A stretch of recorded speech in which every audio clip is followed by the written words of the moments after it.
Muy buenos días, saludo a todos mis hermanos, a todas las personas que nos siguen con la paz del Señor en este nuevo domingo, en este segundo domingo del mes de junio, en el que podemos, por la misericordia de Dios, poder compartir la palabra de Dios. Es espeluznante, es escalofriante, es espantoso el ver el mundo en el que nosotros estamos viviendo, el mundo que nos ha tocado vivir lleno de violencia, de delincuencia, de corrupción, de inmoralidad, en fin, un sinnúmero de cosas que, disculpe que comience así manifestando, porque en esta semana, en las noticias diarias que vemos en los medios de comunicación, eh, me atrevo a decir que el 60-70% de la información está relacionada precisamente con esto, con actos de corrupción, con asesinatos, con la empresa del narcotráfico, drogadicción. Acá en nuestro país estamos viviendo momentos extremadamente críticos, extremadamente críticos. La lucha, entendemos, entre bandas del narcotráfico con su brazo armado, que son los sicariatos, es una cosa espantosa. Hay un puerto en la provincia del Guayas, muy cercano al puerto de Guayaquil, que es el puerto más importante de nuestro país, el puerto de Pozorja, en el que verdaderamente se debaten entre la muerte y la muerte distintas bandas. Fueron incendiados unos buques, unos barcos la semana pasada. Hay denuncias permanentes de los que tienen pequeñas embarcaciones en los que les manifiestan que son obligados a transportar la droga. Caso contrario, pues les incendian sus embarcaciones o les asaltan cuando están mar adentro, les echan en el mar, se roban sus motores y dejan abandonadas las barcas. Es decir, es terrible la situación. Nosotros acá, la congregación del Centro de Adoración Cristiana, está ubicada en el Valle de los Chillos, para quienes nos siguen desde otras latitudes. El Valle de los Chillos es un hermoso valle ubicado apenas a unos 15 minutos de la ciudad capital, de la ciudad de Quito. E igualmente, en días anteriores hubo un acto de sicariato en la noche del día miércoles pasado, perdón, en el que un vehículo que estaba transitando, pues en medio de alguna mediana congestión vehicular, se acercaron unas personas en otro vehículo, ¿sí? Y acribillaron a dos personas que estaban en el vehículo. Pensaba, meditaba, le pedía a Dios que tenga misericordia, como lo sigo pidiendo, y me venía algo a la mente. No digo que esto sea, ni que fue una revelación de Dios, simplemente en mi angustia, en mi gran susto con el que miro la sociedad, el mundo en el que vivimos, pienso que la empresa del narcotráfico y con su brazo armado, que es el sicariato, a lo mejor están reclutando gente y obviamente para ser reclutados les ponen a prueba para que tengan la condición de ir y matar, sin más ni más. Parece que eso es así, porque hay tanto de estos acontecimientos espeluznantes que entiendo que ni siquiera la policía puede tener ni un mediano control, ni tampoco esclarecer las causas. Es decir, matan a la gente por matar. Y esto es espantoso, todas estas situaciones que se van dando. Y del otro lado de la sociedad, por llamarlo de algún modo, ¿sí? Quienes somos observadores espeluznados de la situación, quienes somos observadores ni siquiera tan lejanos, un poco cercanos. Obviamente esto preocupa cuando en nuestros sectores, que se reinaba cierta paz, cierta tranquilidad, vemos que estos actos se suceden. Digo, nosotros de esto de otro lado, ¿sí? Del lado en el que por la misericordia de Dios estamos no a salvo, pero sí estamos hasta aquí. Podemos decir que Dios nos ha ayudado, que no hemos sido víctimas de este tipo de situaciones. Nosotros miramos, observamos y es inevitable que también juzguemos y critiquemos, ¿sí? Hay muchas situaciones que vienen a la mente cuando uno trata de tener un entendimiento, no una justificación, porque la delincuencia, el pecado jamás tendrán justificación. Lo que sí debe haber es un reconocimiento y un propósito de enmienda que no se ve. En estos casos, así como lo miramos, no se ve que haya un propósito de reconocimiento y de enmienda, porque no entendemos cuáles sean las motivaciones que tienen estas personas para cometer estos actos. Pero bueno, digo, nosotros miramos, juzgamos cómo se mata sin más ni más a las personas, cómo hay estos actos de corrupción a todo nivel, en la política, ¿sí? Sigue habiendo en todos los países, o sea, no es que un cambio de gobierno acaba, arrasa o muestra ya unos grandes frutos de mejoría, no es así. La estructura mismo de los gobiernos, de los estados, de los países, la estructura mismo ya es corrupta, de tal manera que quienes llegan a ostentar ciertas dignidades tendrán que manejarse con esta estructura ya enraizada en la mente, en los corazones de las personas y de todos los que de uno u otro modo participan. O creo que sería más honesto decir, de algún modo participamos de esa estructura, ¿sí? Situaciones como mirar que sigue habiendo, a pesar de que hay ya cierto incremento de personas vacunadas, con una desorganización total, dicho sea de paso, ¿sí?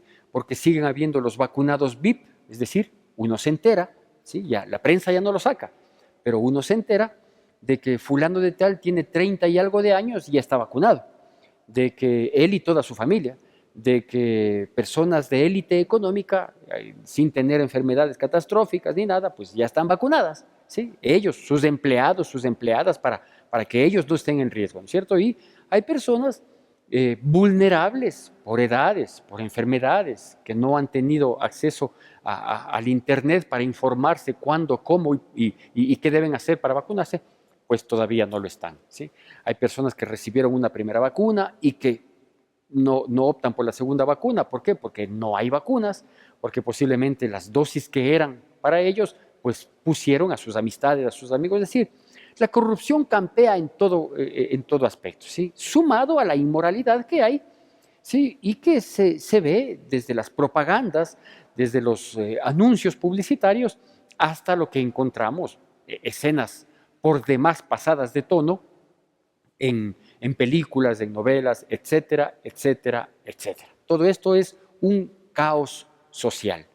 Bueno, y usted me dirá, pastor, ¿por qué comienza así tan fuerte con este tipo de noticias o recordándonos las noticias cuando se supone que más bien el día domingo, que es el primer día de la semana, bíblicamente hablando, el último día de la semana para quienes vivimos bajo este régimen de lunes a viernes y sábado y domingo, días de descanso? Me dirá, claro, pastor, el domingo uno espera un bálsamo, uno espera una relajación, una palabra que nos aliente. Bueno, toda la palabra de Dios tiene un propósito, a veces alienta, a veces efectivamente es un bálsamo, ¿sí? Entendido un bálsamo como algo que trae paz o como una medicina también que tiene que surtir un efecto, ¿sí? A veces nos exhorta, a veces nos impulsa, en fin, esos son los distintos efectos que tiene la palabra de Dios. El que cause hoy no lo sé, lo que sí sé es que Dios inquietó mi corazón para compartirle este mensaje. Y vamos a hacer la lectura de una porción conocida que se dio en el Antiguo Testamento y que se encuentra en Segunda de Samuel, capítulo 12, Segunda de Samuel, capítulo 12, y vamos a hacer la lectura de la palabra de Dios del versículo 1 al versículo 7. Pero el versículo 7 es solo un par de renglones, ¿sí? Que es lo que nos interesa recordar, conocer y que nos va a servir de base para compartir lo que Dios ha inquietado mi corazón. Segunda de Samuel, capítulo 12, versículos del 1 hasta la primera parte del versículo 7. Hago yo la lectura, le pido por favor que usted siga con atención y con la debida reverencia a la palabra de Dios, que dice así. Jehová envió a Natán a David, y viniendo a él le dijo, había dos hombres en una ciudad, el uno rico y el otro pobre. El rico tenía numerosas ovejas y vacas, Pero el pobre no tenía más que una sola corderita, que él había comprado y criado y que había crecido con él y con sus hijos juntamente, comiendo de su bocado y bebiendo de su vaso y durmiendo en su seno, y le tenía como una hija. Y vino uno de camino al hombre rico, y éste no quiso tomar de sus ovejas y de sus vacas para guisar para el caminante que había venido a él, sino que tomó la oveja de aquel hombre pobre y la preparó para aquel que había venido a él. Entonces se encendió el furor de David en gran manera contra aquel hombre y dijo a Natán: vive Jehová, que el que hizo tal es digno de muerte, y debe pagar la cordera con 4 tantos, porque hizo tal cosa y no tuvo misericordia. Entonces dijo Natán a David: tú eres aquel hombre. Hasta ahí nomás del versículo 7. Luego le exhorta algo más Natán, y los versículos posteriores hablan de lo que nosotros un poco vamos a mostrar en esta charla. ¿Qué es lo que había sucedido aquí? Bueno, pues este capítulo 12 es el capítulo subsiguiente al capítulo del pecado de David con Betsabé. Todos conocemos y recordamos aquel triste evento que se suscitó cuando David era rey, y por esas ligerezas de la vida le tomó por mujer a una mujer que era casada con uno de los generales de su ejército, y todo lo que sucedió. No solo que la tomó, ¿sí? No solo que él adulteró, la hizo adulterar, aprovechándose de su condición de rey, sino que luego quiso tapar el problema, y para tapar el problema hizo varios intentos de endosarle la situación del embarazo que había sido fruto de aquel adulterio, pero al no aceptar todas las propuestas malévolas, malintencionadas de David, pues simplemente Urías, quien era esposo de Betsabé, fue puesto en el frente de batalla con el propósito precisamente de que muriera. Y murió. Y murió Urías, ¿sí? Y le llevaron el recado a David. Y David dijo: así es, en la guerra unos mueren y otros quedan con vida. No pasó nada, ¿sí? Él hizo malas cosas, adulteró, trató de engañar, de ocultar la situación, no logrando, pues mandó a matar y luego se quedó tranquilo. Pero este capítulo 12 dice que entró el profeta Natán a verle. El profeta Natán era no solo una persona cercana y de confianza que tenía esta opción de entrar en cualquier momento, anunciándose obviamente, de entrar en cualquier momento para tener relación con el rey, con David, sino que Natán es profeta, es decir, es la persona encargada de llevarle la palabra de Dios a quien la necesita, del modo que la necesita y cuando la necesita. Es por eso que en el buen entendimiento de lo que implica esta misión, que es el ser profeta, podemos decir que todos quienes llevamos una palabra de Dios, sabiendo que es de Dios para el pueblo, entendemos que somos profetas, porque somos los que estamos llevando ese mensaje de parte de Dios hacia las personas en las circunstancias, del modo y en el tiempo en que lo necesitan. ¿Qué es lo que hace el profeta Natán? Bueno, el profeta Natán entra y pone en consideración al rey David, un acto, un supuesto acto cometido, ¿sí? Le dice: mira, hay un conflicto aquí, ¿sí? Hay una situación que se ha dado y que consideramos que es por demás injusta. Había estos 2 hombres, el uno muy rico, con mucho ganado, el otro pobre que tenía una sola corderita, que la cuidó, la protegió, la sustentó como a una hija, ¿sí? Porque comía de su bocado, bebía de su vaso y hasta dormía en su seno. Y cuando vino un hombre caminante a donde el hombre rico, pues para darle de comer, en vez de sacar uno de sus tantos ganados, pues tomó la única corderita de este hombre pobre, y esa fue la que le sirvió, ¿sí? Y dice que se encendió la ira de David en ese momento. Obviamente se enciende la ira de David y él saca a flote algunas cosas. Primero, su indignación ante semejante acto de injusticia. Luego, saca una sentencia que estaba acorde a la ley del pueblo israelita, cuando él dice, este tiene que devolver cuadruplicado. Así decía la ley, que cuando uno perjudica en esa supuesta circunstancia creada, dice tiene que pagar 4 veces. ¿Sí? Y este es digno de ser sancionado con todo el rigor de la ley. Bueno, yo a propósito llegué al versículo 7 y dejé solo los 2 primeros renglones, en que Natán le dice a David, le dice, en medio de su ira, de su indignación, de su sentencia, le dice, ese hombre eres tú. Y lo demás, digo, ya un poco conocemos la situación.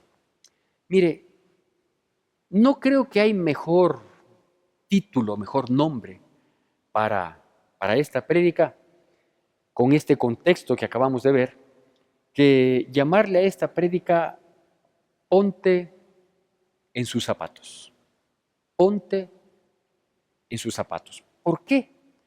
Porque mis queridos hermanos, amigos, familia de la fe, que nos siguen por estos medios, que algunos ya están asistiendo presencialmente a la iglesia, qué difícil es que nosotros podamos tener una actitud de equidad, de justicia, de conciencia, de realidad, cuando vemos actos que nos indignan, actos que nos irritan, cuando nosotros somos observadores presenciales de situaciones que fastidian, cuando somos eso, cuando somos observadores, sin darnos cuenta que quizás guardando alguna proporción de impacto, a lo mejor estamos haciendo exactamente lo mismo,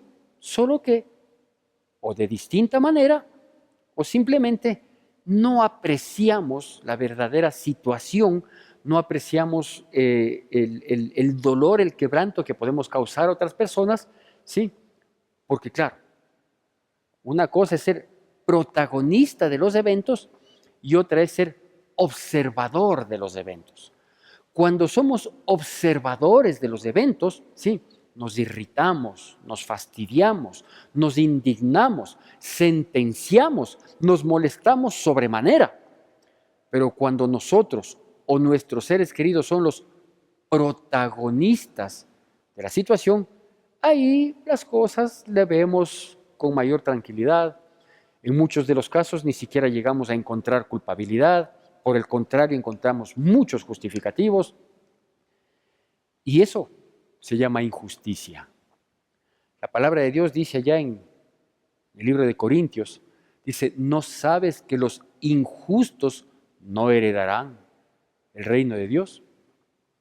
Y para que nosotros podamos ser verdaderamente justos, pues es necesario que nosotros aprendamos a ponernos en sus zapatos. Pero como esto no es fácil, de ponernos en sus zapatos, porque pues siempre tenemos esa parcialidad hacia nosotros mismos o hacia nuestros seres queridos.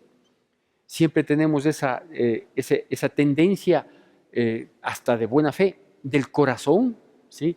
De tratar de quitarle mérito a una situación que pudiera afectarnos y decir, no, o sea, eso fue una coincidencia, eso fue, así mismo pasa, no es para tanto.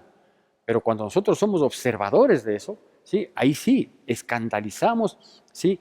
y engrandecemos la situación.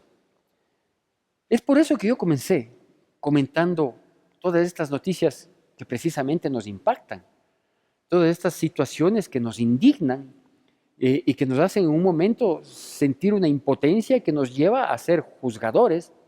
Y decimos, ¿no? Por ejemplo, todos estos que matan, ¿sí? Deberían morir. O sea, ¿por qué la policía tiene que exponerse? Porque es más, dicho sea de paso, hoy los delincuentes tienen, entre comillas, el derecho y las posibilidades de matar a los policías, pero los policías no tienen el derecho de disparar. Ellos hasta último momento tienen que tratar de apresar a los delincuentes vivos para que ellos pues, puedan ejercer sus derechos, que es lo que pasó en esta semana, que efectivamente un policía, no recuerdo en qué ciudad de nuestro país, apresó a un delincuente en un delito flagrante, le apresa, esta persona apresada había sido un menor de edad, es decir, un delincuente a temprana edad, y al día siguiente, cuando el policía que le apresó a este menor de edad salía a su día de vacación, como lo conocen aquí, salía franco, ¿sí? Pues le mataron al policía. ¿Por qué? Porque se atrevió a apresar a un delincuente que era menor de edad y los de la banda de este delincuente pues mataron al policía, ¿no es cierto? Entonces nosotros vemos esos actos de injusticia, de inequidad e iniquidad, ¿sí?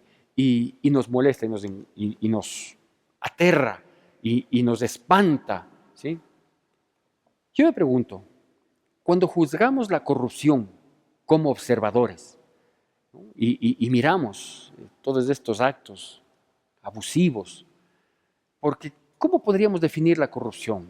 Podríamos decir que son actos abusivos aprovechándose de la condición o de la posición que tal o cual persona tiene, ¿sí? Entonces, vemos esa situación.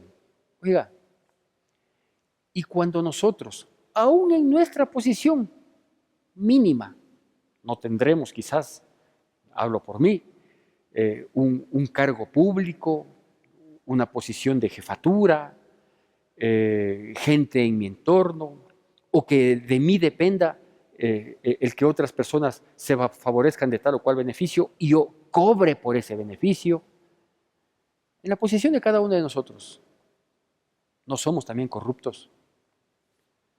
Cuando nos vacunamos valiéndonos de amistades, cuando sacamos algún provecho por la coyuntura que tenemos, o cuando respecto de otras personas de quienes nos sentimos mejores, ¿sí? Nos aprovechamos de la vulnerabilidad de otras personas, a veces inclusive con actos económicos, financieros, que terminan beneficiándonos. ¿No es eso también corrupción? Nos escandalizamos del mismo modo como nos escandalizamos cuando vemos que un alto funcionario o un funcionario X se ha beneficiado de tal o cual cosa y fugó del país riéndose. Pues la dimensión puede ser diferente, pero el acto, el pecado, el ilícito delante de Dios se llama igualmente corrupción. Y usted me dirá, pastor, pero es que usted está exagerando. No, discúlpeme. Cuando encontramos sicarios que sin más ni más se ponen delante de la víctima, sea que éste esté frontalmente ahí, que esté dentro de un vehículo, en algún lado, y el sicario, venciendo todas las barreras, va y mata. ¿Sí? No dice la palabra de Dios que con nuestra lengua también podemos matar. Porque ¿qué es matar? Vea, le vamos a conceptuar así. Matar es acabar con la vida de otra persona. Ya, eso es matar. Y cuando nosotros acabamos con la dignidad de otra persona, no estamos acabando con esa persona. Cuando nosotros, con nuestra expresión, a veces palabras, a veces corporal, a veces simples gestitos, ¿sí? Cuando dicen, ¿tú le conoces a tal persona? Ni me preguntes. No estamos hiriendo. Y cuando damos lengua suelta, ¿sí? No terminamos matando. Usted dirá, pastor, no tiene punto de comparación. Lo uno es un derramamiento de sangre. Así es. Lo uno derrama sangre. Pero cuando nosotros atentamos contra otras personas, acabando con su dignidad, con su honorabilidad, con su currículum, con su prestigio, cuando dejamos en tela de duda, ¿qué se derrama? ¿No se derrama el alma? ¿No estamos acribillándole a las personas con la ligereza de nuestra lengua? Claro, lo que pasa es que nuestra lengua no puede ser medida como la bala que es medida. Dice, le mataron con una calibre 22. Yo digo, ¿qué calibre tenemos a veces en la lengua para matar? Cuando hablamos, por ejemplo, de la drogadicción, qué barbaridad, cómo se vende droga. Es que ahora en todas partes está acumulado toneladas y toneladas de droga, la que se ha vendido y lo que se ha impedido que se venda o que se trafique, sí, no será ni un 5% de lo que en realidad termina en las calles proliferándose para la droga. Oiga, ¿y por qué no nos indignamos de la misma manera con algo que surte un efecto muy similar, como es el licor? Ah, no, el licor es de libre circulación.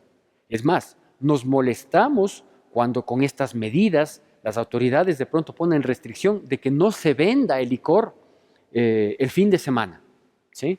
De que no se venda el licor a menores de edad, o poner alguna restricción al licor, o ponerle un impuesto, si es que quisiéramos poner un impuesto al licor. Oiga, eso, eso puede tumbar un gobierno. No es droga el licor, no causa efectos similares.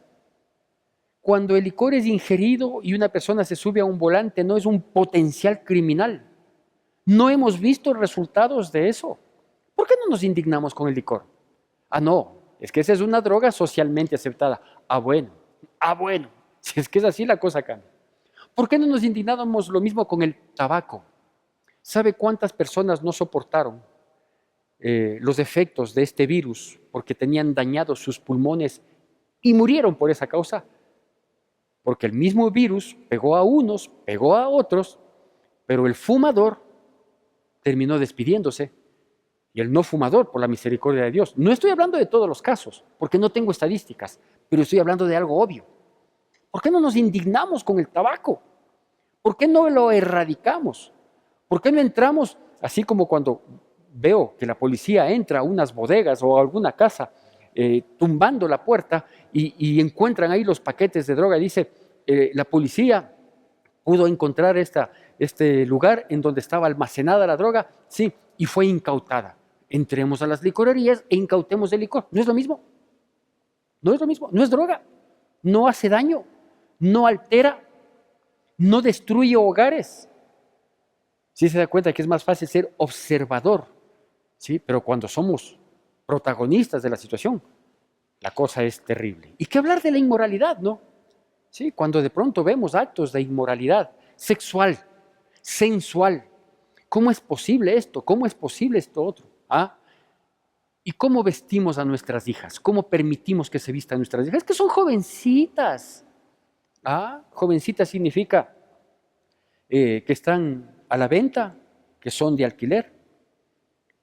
Y si criticamos la inmoralidad, ¿por qué permitimos ver nosotros mismos dentro de nuestros hogares, ¿sí?, escenas espantosas, por demás eróticas, en las series que miramos, en las novelas que miramos?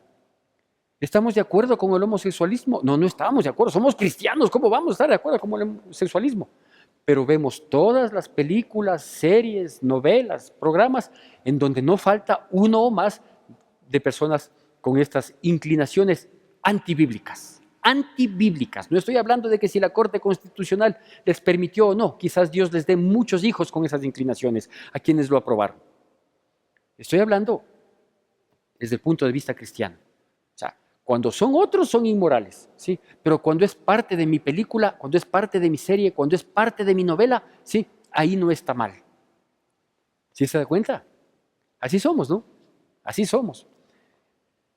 Ponte en sus zapatos. Qué difícil es que alguien llegue a reconocer que efectivamente las cosas que uno hace son tan malas como las que otros también las hacen, con ciertas diferencias, con ciertos cambios, con ciertas minuciosidades y aspectos, pero a la postre la situación es la misma.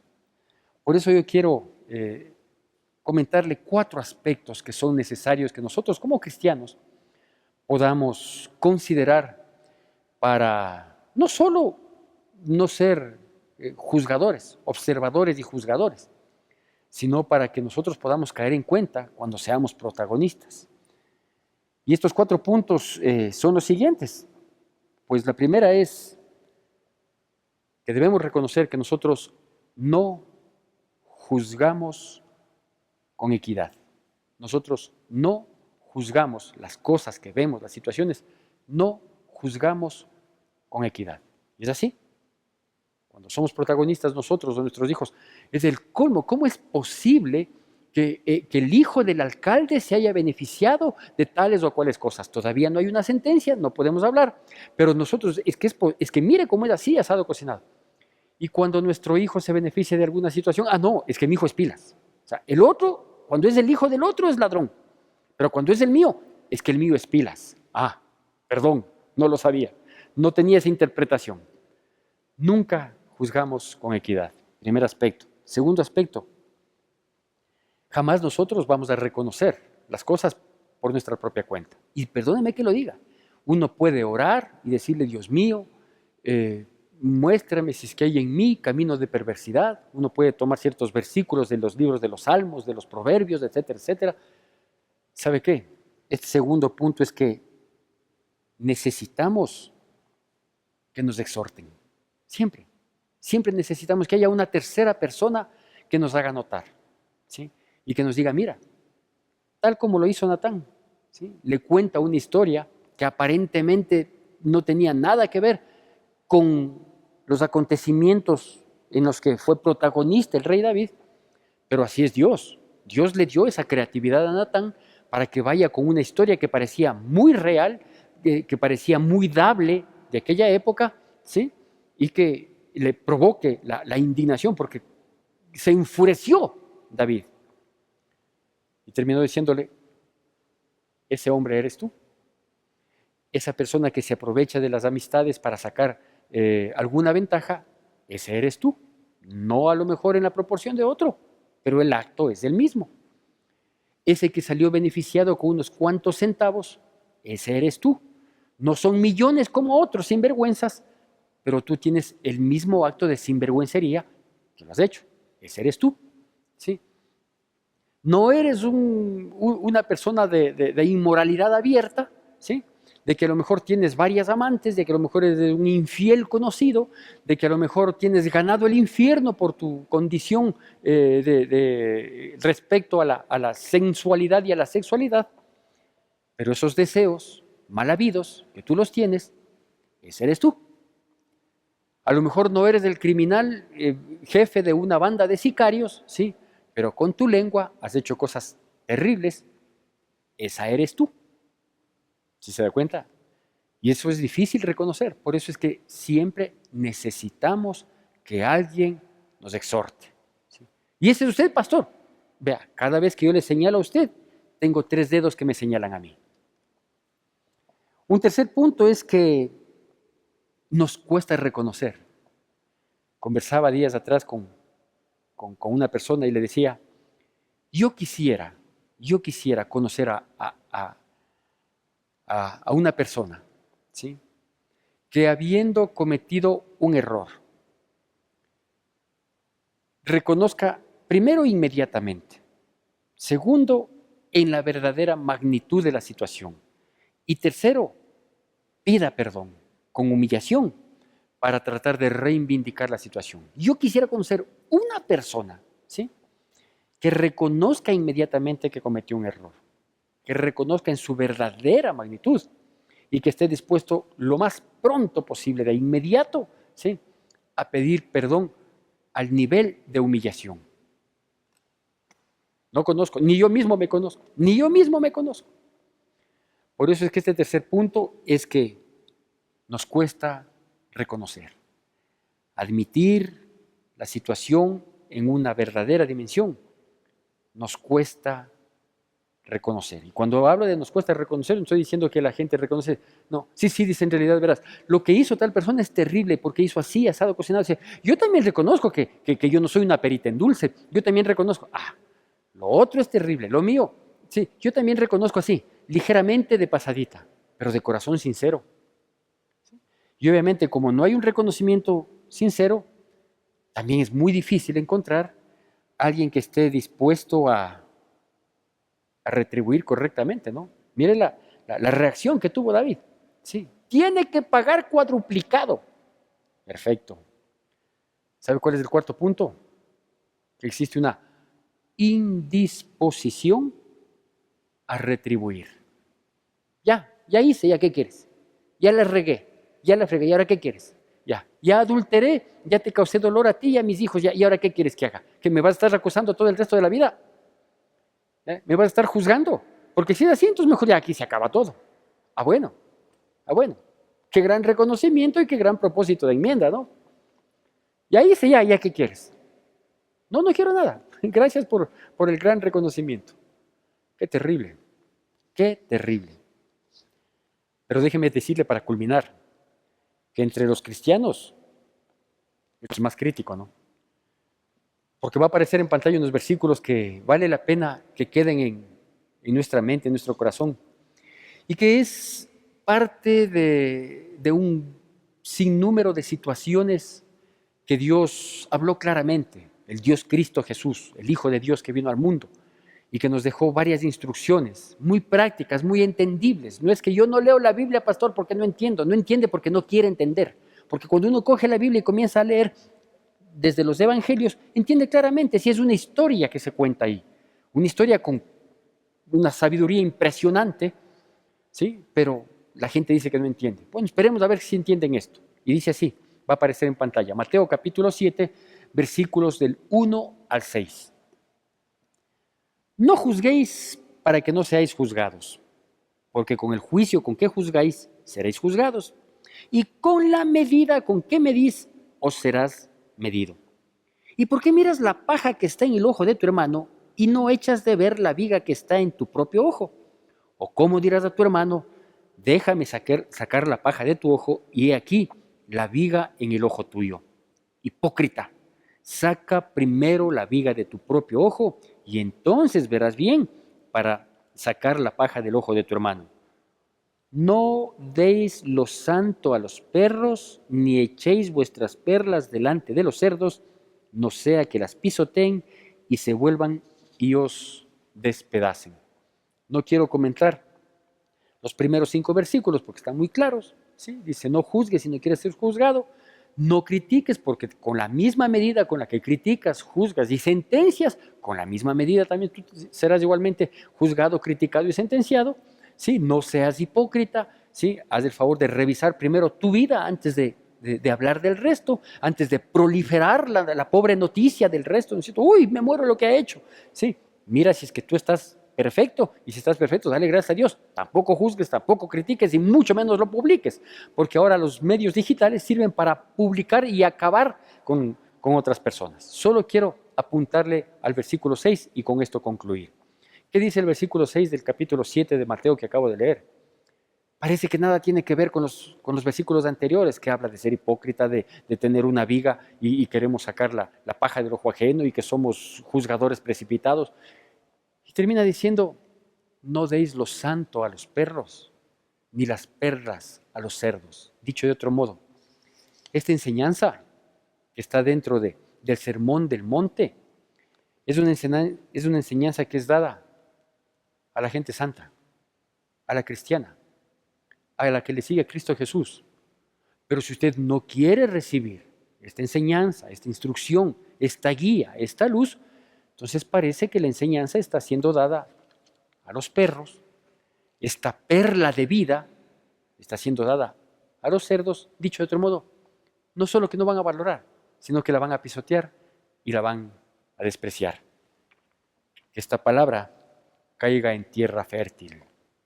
Queridos hermanos, amigos, el tiempo que estamos viviendo con todas las señales que nos muestra la palabra de Dios y que somos presenciales, somos actores de esta vida, nos impulsa a que nosotros procuremos por todos los medios la santidad, la integridad, la transparencia. Hacia allá tenemos que caminar. Y en un mundo como el que vivimos, es posible que nuestra luz no esté alumbrando mucho. Que Dios tenga misericordia de nosotros, que Dios nos hable, nos redarguya y nos impulse a volvernos de todo corazón al Señor. Que Dios bendiga poderosamente sus vidas en Cristo Jesús. Que la gracia de nuestro Señor Jesucristo, el amor de Dios nuestro Padre, la comunión y consolación de su Santo Espíritu sea con todos y cada uno de nosotros, y el pueblo de Dios, que es el pueblo más feliz sobre la faz de la tierra, dice: Amén. Te recordamos las actividades que tenemos para esta semana. Seguimos en oración todos los días a partir de las 9 de la noche. El miércoles 16 de junio nuestro pastor nos compartirá un mensaje de reflexión. Madres unidas para orar todos los sábados a las 7 de la mañana a través de Zoom. Sábado 26 de junio, reunión de adolescentes a través de Zoom. Tu donación es importante para sostener la obra de Dios. Puedes realizar tus aportes en la cuenta de la Iglesia Evangélica Centro de Adoración Cristiana o acercarte a las oficinas de la iglesia. Gracias por acompañarnos. Todo lo mueves con tu mano para dar bendición. Hasta el mar se abrirá para que yo pueda pasar. Por eso mi voluntad es para ti, a tus pies, a tus pies, a tus pies, oh Señor.